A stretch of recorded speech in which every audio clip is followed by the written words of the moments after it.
คุณผู้ชมเชื่อไหมคะว่ารายได้ต่อหัวของประชาชนในจังหวัดโออิตะนั้นมีมากถึง 900,000 บาทต่อคนต่อปีทีเดียวนะคะนับว่าสูงมากทีเดียวค่ะ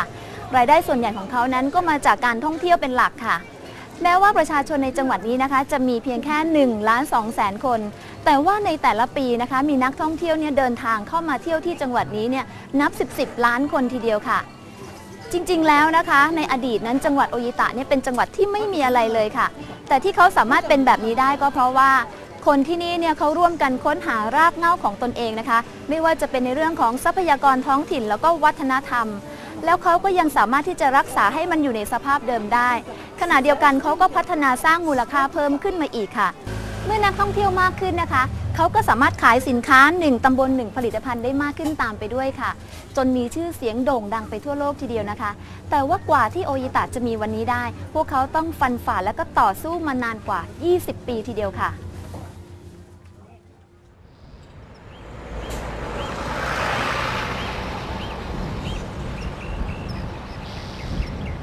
จังหวัดโออิตะมีชื่อเสียงอย่างมากในเรื่องโครงการ1ตำบล1ผลิตภัณฑ์นะคะจนเป็นที่ยอมรับและก็ถูกนำไปประยุกต์ใช้ในหลายประเทศและก็ถือได้ว่าเป็นจังหวัดที่ประสบผลสำเร็จสูงที่สุดในญี่ปุ่นค่ะในการนำเอาวัฒนธรรมและภูมิปัญญาท้องถิ่นมาสร้างสรรค์ให้เกิดมูลค่าเพิ่มจนสามารถสร้างรายได้ให้กับประชาชนได้อย่างน่าประหลาดใจค่ะ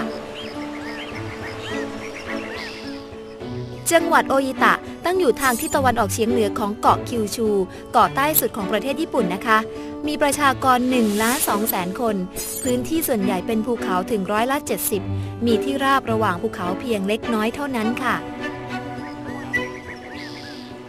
ในอดีตจังหวัดโออิตะเป็นจังหวัดที่มีความยากจนที่สุดแห่งหนึ่งในประเทศนะคะประชาชนชาวญี่ปุ่นเขามีความรู้สึกว่าโออิตะเป็นเมืองบ้านนอกไม่มีใครสนใจจนกระทั่งชายวัยกลางคนผู้หนึ่งที่ชื่อว่าฮิรามะสึได้รับเลือกให้เป็นผู้ว่าราชการจังหวัดโออิตะเมื่อปี 2522 ค่ะแนวความคิดที่จะแก้ไขปัญหาความยากจนจึงเริ่มต้นขึ้นค่ะโออิตะมีทรัพยากรทางวัฒนธรรมและธรรมชาติมากมายทำอย่างไรจึงจะสามารถดึงเอาสิ่งเหล่านี้ที่อยู่ในท้องถิ่นมาเป็นจุดขายและนำมาใช้ให้เกิดประโยชน์สูงสุดและเชื่อมโยงกัน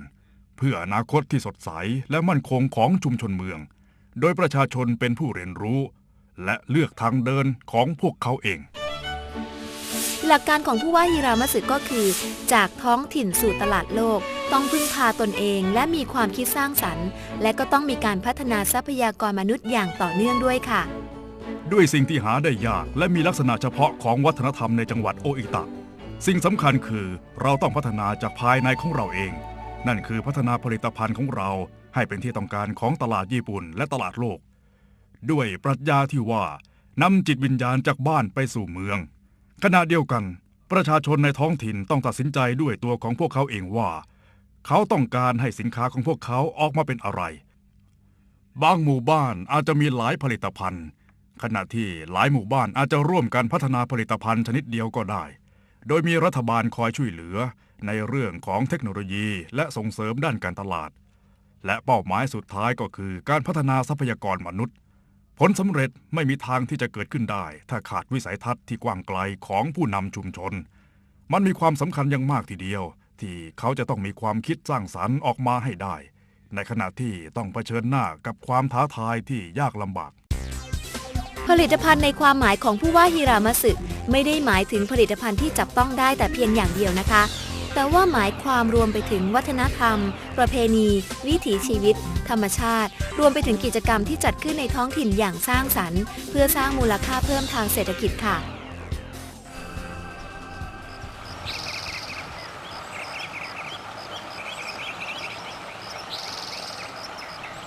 โครงการ1ตำบล1ผลิตภัณฑ์ของโออิตะเกิดจากแนวความคิดที่จะแก้ปัญหาความยากจนและให้แม่บ้านเกษตรกรมีงานทำนะคะเขาได้ใช้เวลาอย่างต่อเนื่องกว่า25 ปีออกรณรงค์ให้ประชาชนเห็นความสำคัญของการพึ่งพาตนเองด้วยการค้นหาสิ่งที่ดีที่สุดในท้องถิ่นและก็นำมาเพิ่มศักยภาพด้วยความคิดสร้างสรรค์และภูมิปัญญาของตัวเองจนประสบผลสำเร็จทำให้ปัจจุบันนี้นะคะจังหวัดโออิตะมีสินค้าและบริการในโครงการ1ตำบล1ผลิตภัณฑ์กว่า300ชนิด ไม่ว่าจะเป็นพืชผลทางการเกษตรผลิตภัณฑ์จากทะเล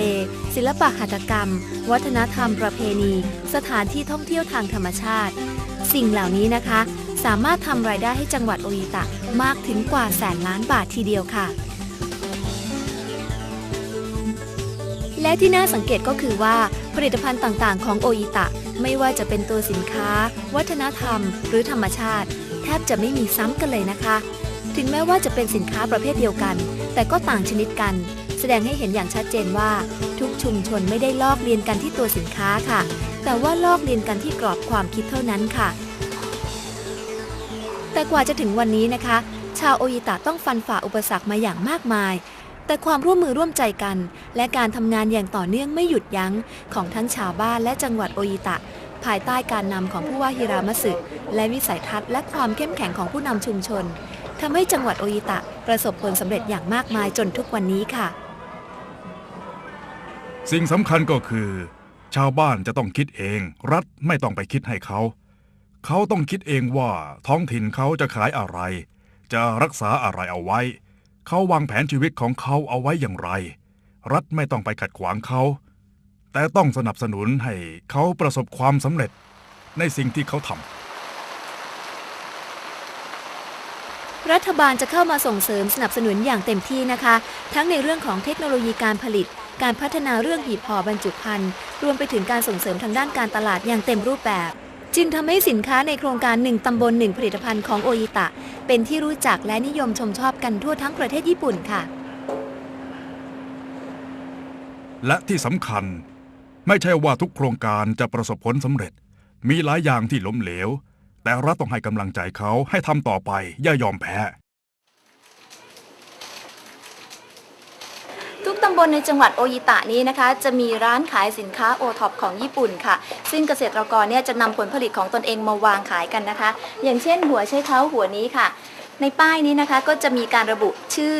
ที่อยู่ของเกษตรกรแล้วก็ราคาค่ะแล้วก็จะมีบาร์โค้ดประจำตัวของเกษตรกรคนนั้นนะคะถ้าหากว่าขายหัวไชเท้าหัวนี้ได้แล้วเนี่ยก็จะโอนเงินเข้าบัญชีกับเกษตรกรคนนั้นและทางร้านเนี่ยก็จะหักไว้ 10% เท่านั้นค่ะนอกจากนี้นะคะศูนย์การค้าใหญ่ในเมืองจะต้องจัดสถานที่และรับสินค้าจากชุมชนให้วางจำหน่ายโดยหักค่าใช้จ่ายไว้เล็กน้อยค่ะและเขาก็จะจัดให้มีพนักงานขายโดยเจ้าของสินค้าไม่ต้องมาขายเองนะคะและก็ไม่คิดค่าเช่าสถานที่ด้วยพวกเขาอธิบายว่าแม้ร้านค้าจะเสียผลประโยชน์บ้างแต่ว่าต้องทำเพื่อโออิตะค่ะนอกจากนี้นะคะเป้าหมายของสินค้า1ตำบล1ผลิตภัณฑ์ของโออิตะก็คือว่าจะต้องวางสินค้าให้ทั่วประเทศญี่ปุ่นก่อนที่จะส่งออกไปต่างประเทศและก็จะต้องดึงนักท่องเที่ยวเข้ามาเที่ยวที่โออิตะให้ได้ซึ่งพวกเขาก็ทำได้สำเร็จค่ะชาวโออิตะเขาจะให้ความสำคัญกับเรื่องราวที่เกี่ยวข้องกับผลิตภัณฑ์อย่างมากนะคะร้านค้าหลายแห่งจะมีประวัติของผู้ปลูกผู้ผลิตเพื่อให้ผู้ซื้อมั่นใจในเรื่องคุณภาพทำให้สินค้าดูมีราคาขึ้นขายได้ราคามากขึ้นกว่าเดิม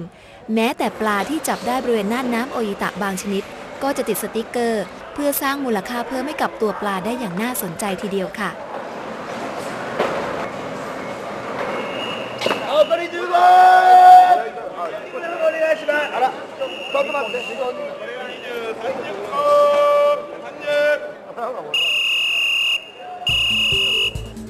จุดสำคัญที่ทำให้สินค้า1ตำบล1ผลิตภัณฑ์ของจังหวัดโออิตะเป็นที่นิยมของผู้ซื้อไม่ได้อยู่ที่การออกแบบหีบห่อที่สวยงามสะดุดตาเท่านั้นนะคะแต่ว่าอยู่ที่เรื่องราวที่เคลือบอยู่บนตัวสินค้าพวกเขาไม่ได้ผลิตสินค้าขึ้นมาเฉยๆค่ะแต่ว่าใส่เรื่องราวของวิถีชีวิตประวัติศาสตร์และวัฒนธรรมลงไปในสินค้าด้วยไม่ว่าผลิตภัณฑ์นั้นจะเป็นสินค้าทางการเกษตรหัตถกรรมหรือว่าสถานที่ท่องเที่ยวทางธรรมชาติทุกอย่างนะคะจะมีเรื่องราวที่ทำให้ดูมีมูลค่าเพิ่มสูงขึ้น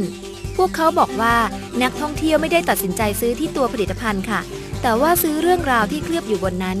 วิธีการนี้ทำให้ผลิตภัณฑ์ของจังหวัดโออิตะมีความน่าสนใจมากขึ้นเลยค่ะแม่บ้านผู้นี้รวบรวมกลุ่มแม่บ้านอีก 7-8 คนหันมาทำขนมในยามว่างนะคะโดยมีความคิดแรกเริ่มอยากให้ลูกหลานได้ทานขนมที่ดีมีประโยชน์ปลอดจากสารพิษจึงวางแนวคิดหลักเอาไว้ว่าขนมของพวกเธอจะต้องใช้วัตถุดิบที่มีความสดและมีคุณภาพเท่านั้นค่ะ เรื่องราวบนขนมของพวกเธอทำให้ขนมขายดีเพิ่มมากขึ้นปัจจุบันนี้นะคะเธอกู้เงินมาเปิดร้านขายขนมเล็กๆโดยจ้างกลุ่มแม่บ้านที่เริ่มต้นมาด้วยกันเป็นพนักงานที่มีสัญญาใจต่อกัน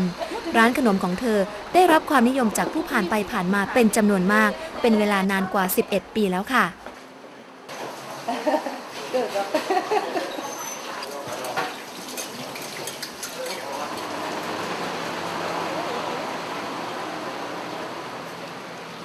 เมืองยูฟูอินเป็นตัวอย่างที่ดีที่สุดแห่งหนึ่งในจังหวัดโออิตะนะคะในการที่เขานำเรื่องราวมาจัดการด้านการท่องเที่ยว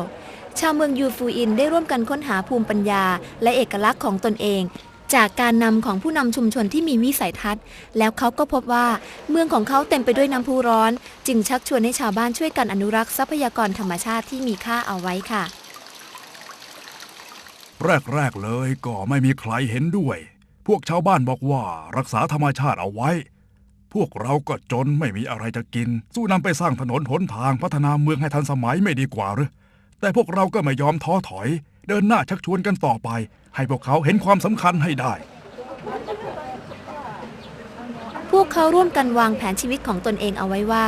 จะพัฒนาให้เป็นเมืองท่องเที่ยวเชิงอนุรักษ์ที่ไม่เหมือนที่อื่นนะคะพวกเขาจึงร่วมกันวางแนวคิดให้เป็นเมืองแห่งความน่าชื่นใจต้อนรับนักท่องเที่ยวด้วยบ่อน้ำร้อนสำหรับแช่เท้าทันทีที่ย่างก้าวเข้าสู่สถานีรถไฟมีการจัดระเบียบถนนหนทางที่ดูสะอาดและเป็นระเบียบเรียบร้อยบ้านแบบโบราณจะถูกดัดแปลงให้เป็นร้านค้าขายของที่ระลึกตลอดความยาวของถนนหน้าร้านทุกแห่งจะออกแบบตกแต่งอย่างสวยงามและนำเอกลักษณ์ของตนเองในอดีตเอามาใช้บริการนักท่องเที่ยวอย่างชาญฉลาดค่ะ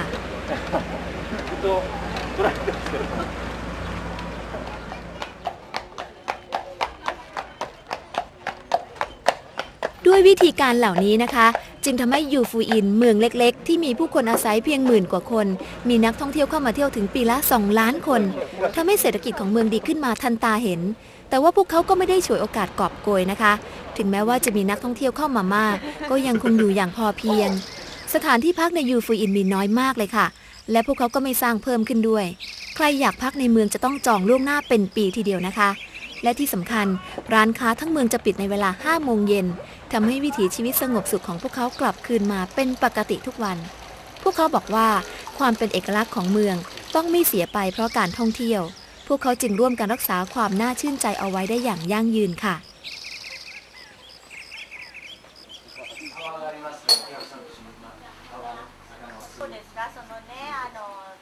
บางชุมชนเขาก็วางแผนตนเองให้เป็นหมู่บ้านท่องเที่ยวเชิงเกษตรนะคะเนื่องจากว่าราคาข้าวไม่ค่อยแน่นอนพวกเขาก็หาหนทางเปิดบ้านพักเป็นโฮมสเตย์อย่างเช่นหมู่บ้านเล็กๆในเมืองอาจิมุ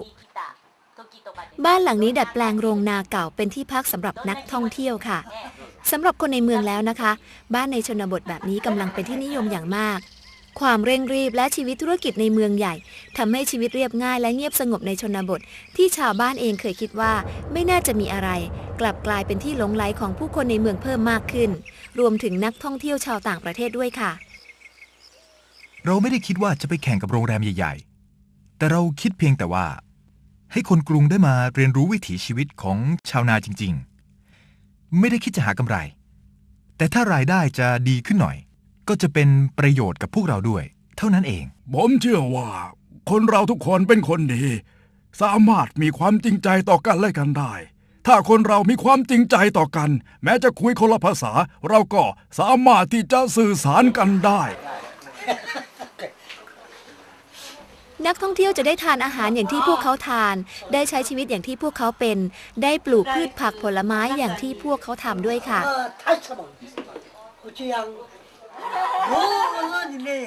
ความโอบอ้อมอารีและการต้อนรับนักท่องเที่ยวด้วยรอยยิ้มของคุณลุงคนนี้นะคะ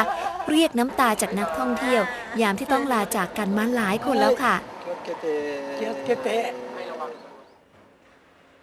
ไม่อาจปฏิเสธได้นะคะว่าส่วนหนึ่งของความสำเร็จของจังหวัดโออิตะมาจากวิสัยทัศน์และความเข้มแข็งของผู้นำชุมชนด้วยค่ะ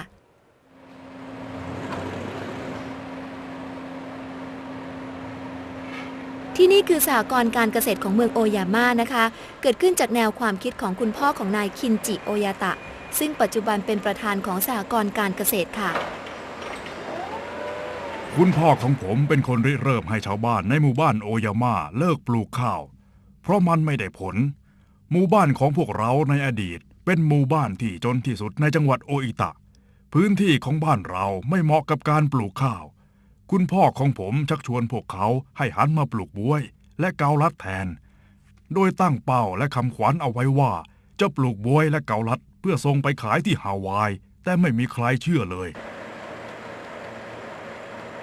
คุณพ่อของเขาก็ไม่ละความพยายามถึงขนาดไปหากล้าต้นบ๊วยและเกาลัดซึ่งเป็นผลไม้พื้นเมืองอยู่แล้วมากองไว้เต็มกลางหมู่บ้านนะคะและก็ให้ชาวบ้านไปลองปลูกดู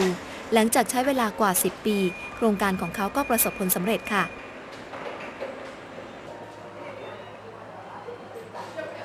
โครงการปลูกบ๊วยและเกาลัดของชาวบ้านโอยาม่าได้กลายเป็นต้นแบบของโครงการ1 ตำบล 1 ผลิตภัณฑ์ของจังหวัดโออิตะเมื่อผู้ว่าฮิรามัสึได้เห็นความสำเร็จจากการพัฒนาการของชาวบ้านโอยาม่าจึงมีแนวความคิดที่จะขยายในภาพกว้างก็คือการพัฒนาทั้งจังหวัดค่ะสหกรณ์การเกษตรของหมู่บ้านโอยาม่านับว่าประสบความสำเร็จมากที่สุดแห่งหนึ่งในประเทศญี่ปุ่นทีเดียวนะคะจากจุดเริ่มต้นที่เป็นเพียงแค่สหกรณ์ออมทรัพย์เล็กๆเท่านั้นค่ะปัจจุบันนี้ได้แต่ธุรกิจอื่นๆออกไปอีกมากมายนะคะกระทั่งเดี๋ยวนี้เขามีเงินหมุนเวียนมากกว่า 2,000 ล้านบาทนะคะจากเดิมที่เขามีเพียงแค่ไม่กี่แสนบาทเมื่อ40 กว่าปีก่อนเท่านั้นเองค่ะปัจจุบันสหกรณ์การเกษตรโอยาม่ามีสมาชิกกว่า 4,000 คนนะคะขยายกิจการออกไปมากมายทั้งธนาคารธุรกิจประกันภัยปั๊มน้ำมันโรงงานแปรรูปผลิตภัณฑ์การเกษตรรวมไปถึงร้านค้าสำหรับขายของให้กับสมาชิกพนักงานทุกคนล้วนเป็นลูกหลานของสมาชิกในสหกรณ์ทั้งสิ้นค่ะ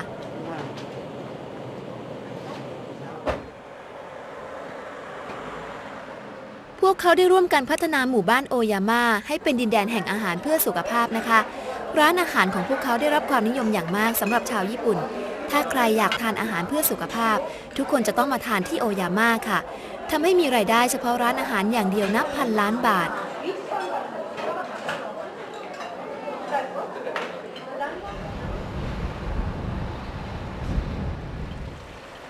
ทำให้เดี๋ยวนี้นะคะหมู่บ้านโอยาม่ามีเศรษฐกิจเติบโตแข็งแรงอย่างยั่งยืนและไม่มีคนจนอีกเลยค่ะ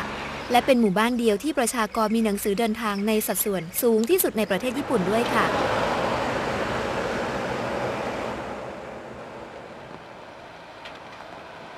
ปัจจุบันวิถีชีวิตและวัฒนธรรมกำลังกลายเป็นสินค้าท่องเที่ยวที่สำคัญนะคะหลายๆแห่งในญี่ปุ่นให้ความสำคัญกับเรื่องเหล่านี้อย่างมากทีเดียวค่ะหมู่บ้านข้างหลังนี้นะคะก็คือหมู่บ้านชิรากาวะค่ะเป็นหมู่บ้านที่ได้รับการประกาศให้เป็นมรดกโลกมาเมื่อปี 2538 นะคะในฐานะที่พวกเขายังคงรักษาวิถีชีวิตแบบดั้งเดิมแล้วก็รูปแบบสถาปัตยกรรมไว้ได้อย่างต่อเนื่องมากว่า 200 ปีตั้งแต่สมัยเอโดะแล้วล่ะค่ะ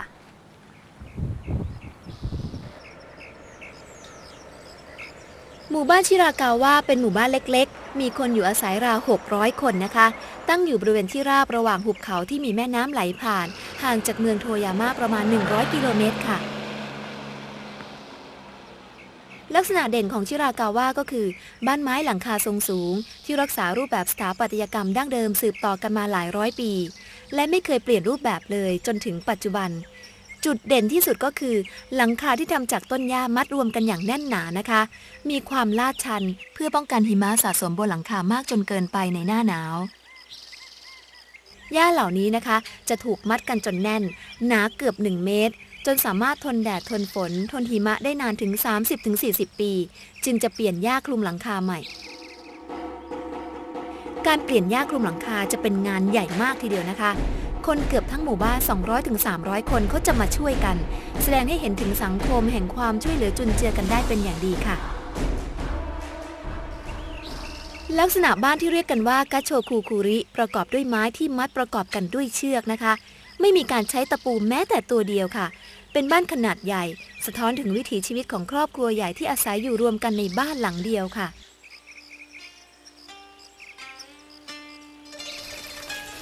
ย้อนหลังกลับไปประมาณปี 2493 นะคะก่อนหน้านั้นหมู่บ้านชิรากาวะเป็นชุมชนขนาดใหญ่มีบ้านอยู่รวมกันหลายร้อยหลังต่อมาเมื่อเริ่มมีการสร้างเขื่อนทำให้พื้นที่ราบที่ใช้ในการสร้างบ้านหดหายไปขณะเดียวกันนะคะก็ประสบกับปัญหาไฟไหม้บ้านบ่อยครั้ง ทำให้จำนวนบ้านหลังคาทรงสูงเหล่านี้ลดน้อยลงไปมากทีเดียวค่ะ ปี 2503 นะคะ ผู้คนในหมู่บ้านเห็นสัญญาณอันตรายที่จะต้องสูญเสียเอกลักษณ์สำคัญของหมู่บ้านไปเขาจึงมีสัญญาต่อกันค่ะว่าจะไม่ขายบ้านจะไม่ให้คนอื่นเช่าและจะไม่ย้ายไปอยู่ที่อื่นเพื่อรักษาความเป็นหมู่บ้านชิรากาวะเอาไว้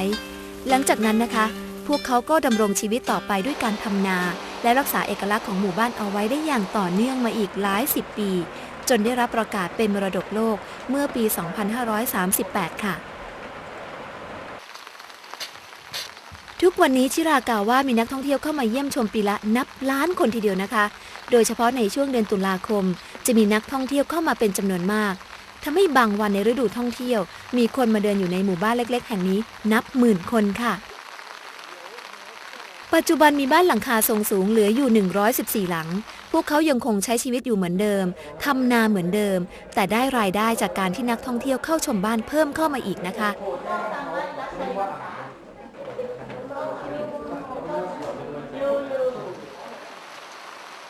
นอกจากนี้ยังมีรายได้จากการขายของที่ระลึกและเปิดบ้านให้นักท่องเที่ยวมาพักในลักษณะโฮมสเตย์ด้วยค่ะดูสิคะสิ่งที่น่าสนใจของที่นี่นะคะก็คือว่าชุมชนที่นี่เนี่ยเขารู้จักคิดที่จะนำเอาบ้านที่เป็นหลังคาทรงสูงเนี่ยมาทำเป็นขนมแล้วก็สินค้าของที่ระลึกไว้ได้อย่างน่าสนใจทีเดียวนะคะที่สำคัญก็คือว่าเขาสามารถที่จะให้ความสำคัญกับการออกแบบหีบห่อไว้ได้อย่างน่าทึ่งด้วยค่ะ